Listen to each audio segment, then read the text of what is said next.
Hello दोस्तों, कैसे हैं आप सब। आई होप आप सब ठीक होंगे। आज की कहानी का टॉपिक है छोटी बहू ने सिखाया अपनी सास को सबक। बहू की समझदारी, महिलाएं ज़रूर सुने। ठंड अपनी चरम पर थी और सुबह के 6 बज रहे थे।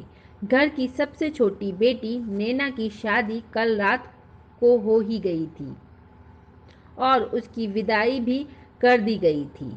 सारे नाते रिश्तेदार जिसको जहाँ जगह मिली वहीं पर रजाई में दुबके हुए थे।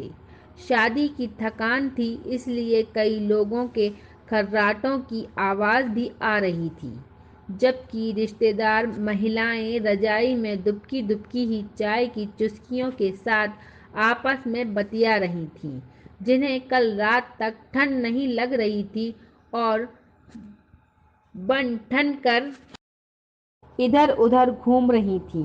वो सारी लड़कियां रजाई में घुसी हुई थीं।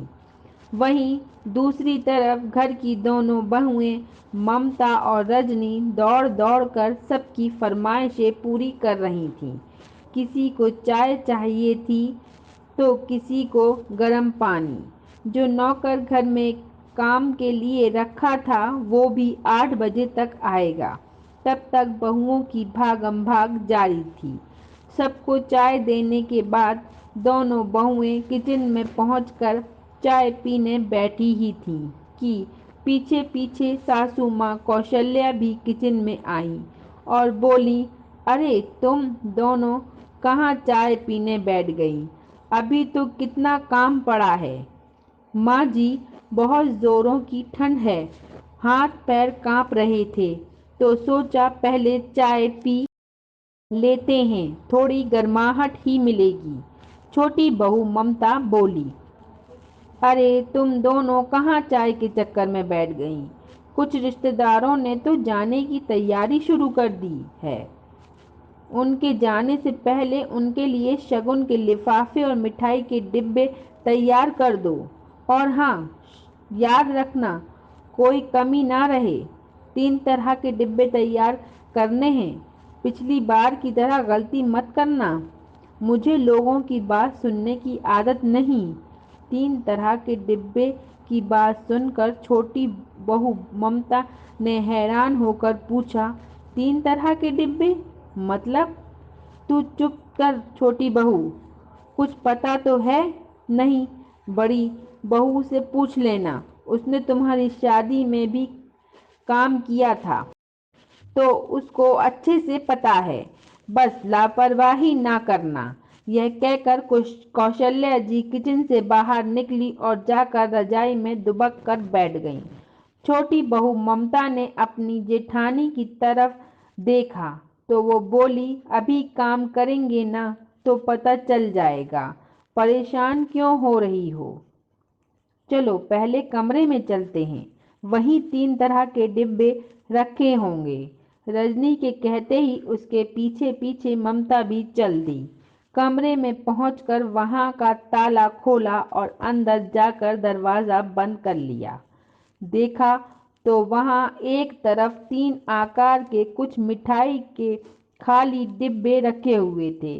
रजनी ने ममता से कहा, अरे ममता, जरा फर्श पर चादर तो बिछा दे, तब तक मैं लड्डू की प्लेट और मठरी के पैकेट लेकर आती हूँ। जब तक ममता ने चादर बिछाई तब तक रजनी लड्डू की और मठरी के बर्तन लेकर आई। ममता बड़े उत्साह के साथ रजनी के पास आकर बैठ गई और बोली, दीदी मुझे भी बताओ कैसे क्या करना है। अरे बताती हूँ, फिक्र मत कर।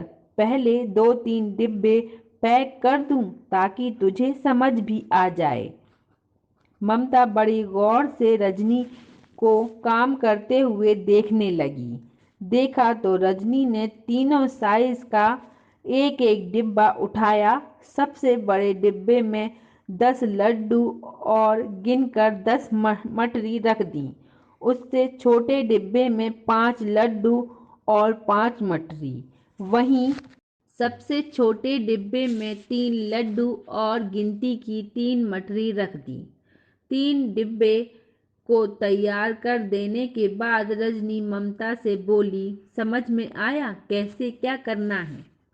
हाँ दीदी, यह तो समझ आ गया कि क्या करना है, पर अभी तक यह समझ नहीं आया कि ऐसा क्यों करना है। ये डिब्बे तो हलवाई से भी पैक कराए जा सकते थे। अरे मेरी नादान देवरानी, हलवाई से कराए जा सकते हैं, पर थोड़ा सा पैसा बचाने के चक्कर में माँ जी कराती नहीं। हाँ, यह बात तो सही है। भला कौन बहू का आराम देखता है? पर एक बात बताओ दीदी, माँ जी आपको लापरवाह क्यों कहती हैं, जबकि मैं तो शुरू से ही देखती आई हूँ आप हर काम कर तरीके से और समय पर करती हैं। और ये 3 तरह के डिब्बे क्यों? देख, शादी में हर तरह का मेहमान आता है। कुछ खास होते हैं और कुछ सिर्फ व्यवहार निभाने के लिए। उस हिसाब से ये 3 डिब्बे तैयार किए हैं। जैसे जो घर के खास रिश्तेदार हैं उन्हें ये बड़ा डिब्बा दिया जाएगा, जो यार दोस्त हैं उन्हें दूसरा वाला डिब्बा दिया जाएगा, और जो कभी कभी शक्ल दिखाते हैं ऐसे रिश्तेदारों को छोटा डिब्बा दिया जाएगा। और हमारे मायके वालों को? ममता ने प्रश्न भरी निगाह से रजनी की तरफ देखा तो रजनी बोली, अभी तूने सुना नहीं माँ जी ने क्या कहा? यही कि मैं लापरवाह हूँ, बस यही। लापरवाही तो की थी मैंने। क्यों दीदी, ऐसी कौन सी लापरवाही हो गई थी आपसे? ममता ने हैरानी से पूछा। तो रजनी बोली, पता है, तेरी शादी के वक्त माँ जी ने मेरे मायके वालों को ये छोटा सा डिब्बा मिठाई का देने के लिए कहा था, पर मैंने नहीं दिया। मुझे तो वो मिठाई का डिब्बा देते ही शर्म सी आई, इसलिए मैंने अपनी मर्जी से एक बड़ा मिठाई का डिब्बा दे दिया। फिर दीदी, माँ जी नाराज नहीं हुई? नाराज? मुझसे 3-4 दिन तक बात नहीं की। मुझे और मेरे मायके वालों को खूब कोस रही थी। पता नहीं ये ससुराल वाले, इनको बहू के मायके से आता हुआ बहुत अच्छा लगता है, पर एक मिठाई का डिब्बा तक उन्हें देना इन लोगों को भाता नहीं। उन 3-4 दिनों में माँ जी ने मेरा जीना दुश्वार कर दिया था। आखिर जब मैंने माफ़ी मांगी तब जाकर शांत हुई थी। घर में किसी ने माँ जी को कुछ नहीं कहा। कौन क्या कहता, माँ जी किसी के सामने थोड़ी ना कहती हैं, वो तो पीठ पीछे ताने देती रहती हैं। खैर छोड़ो इन सब बातों को, फटाफट मिठाई के डिब्बे पैक कर, नहीं तो अभी माँ जी चिल्लाते हुए आ जाएंगी। दोनों बहुओं ने मिलकर सभी मिठाई के डिब्बे तैयार कर दिए। अब धीरे धीरे सभी रिश्तेदारों को विदाई और मिठाई के डिब्बे माँ जी खुद अपने हाथों से देकर विदा कर रही थीं। क्योंकि ठंड बहुत ज़्यादा थी तो खुद तो पलंग पर बैठी बैठी विदाई दे रही थीं, जबकि विदाई और मिठाई के डिब्बे देने के लिए ममता को खड़ा कर रखा था, क्योंकि बड़ी बहू पर तो से उनका विश्वास उठ चुका था। अम्मा जी के मायके वालों के विदा होने के कुछ देर बाद बड़ी बहू रजनी के मायके से उसके दोनों छोटे भाई और भाभी विदा होने के लिए माँ जी से इजाज़त लेने आए, तो माँ जी ने ममता को छोटा डिब्बा मिठाई का देने के लिए इशारा किया। लेकिन ये क्या, ममता तो उस डिब्बे की जगह एक बड़ा बैग उठाकर ले आई। माँ जी ने देखा उस बैग में 4 बड़े मिठाई के डिब्बे, दोनों भाई और भाभी की विदाई के कपड़े रखे हुए थे।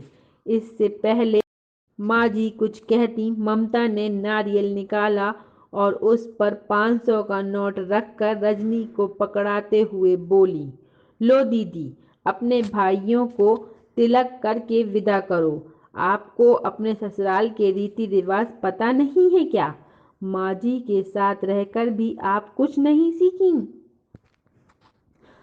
आपने देखा नहीं माँ जी ने कैसे अपने मायके वालों को विदा किया है। आखिर हमारे ससुराल वालों की भी इज्जत है। माँ जी गुस्से से ममता को घूरे जा रही थीं, पर अभी तो और रिश्तेदार बैठे थे। वे उनके आगे वो कुछ न कह पाईं। रजनी अभी भी हैरानी से ममता की तरफ देख रही थी और ममता खुद की पीठ थपथपाते हुए बोले जा रही थी, माँ जी आप फिक्र ना करो। दीदी अपने रीति रिवाज भूल गई हो तो क्या, मैं अपने ससुराल की इज्जत संभाल के रखूंगी। मैं अपने ससुराल वालों की नाक किसी के सामने कटने नहीं दूंगी। और दीदी आप क्या देख रही हो, जल्दी करो और भी काम है। इतने में ससुर जी भी बोले, अरे बड़ी बहू अब जल्दी अपने भाई भाभी को विदा करो, उनकी भी ट्रेन का टाइम हो गया है। ससुर जी की बात सुनकर रजनी ने तिलक कर अपने दोनों भाइयों और भाभी को विदा किया। माँ जी कुछ कह ही नहीं पाई, आखिर कहती कैसे। वहां तो छोटी बहू खुद अपनी पीठ थपथपा रही थी, साथ ही ससुर जी भी छोटी बहू की समझदारी के कायल हो गए थे। माँ जी के नाक पर गुस्सा 3-4 दिन तक जरूर रहा और मन ही मन खुद को कोस रही थी कि कहाँ छोटी बहू से काम करवा लिया। पर जब देखा कि छोटी बहू इतनी बेशर्म है कि सास के को मनाने की कोशिश भी ना करे, तो अपने आप ही चुप हो गई। इस तरह छोटी बहू ने अपनी सास को सबक सिखाया। दोस्तों, ये कहानी एक आम घर की कहानी है। आपको ये कहानी अच्छी लगे तो हमारे चैनल को लाइक और सब्सक्राइब ज़रूर करें। आप लोगों से दोबारा मिलती हूँ अगली कहानी में। तब तक हमारी वीडियो देखने के लिए आप सभी का दिल से धन्यवाद।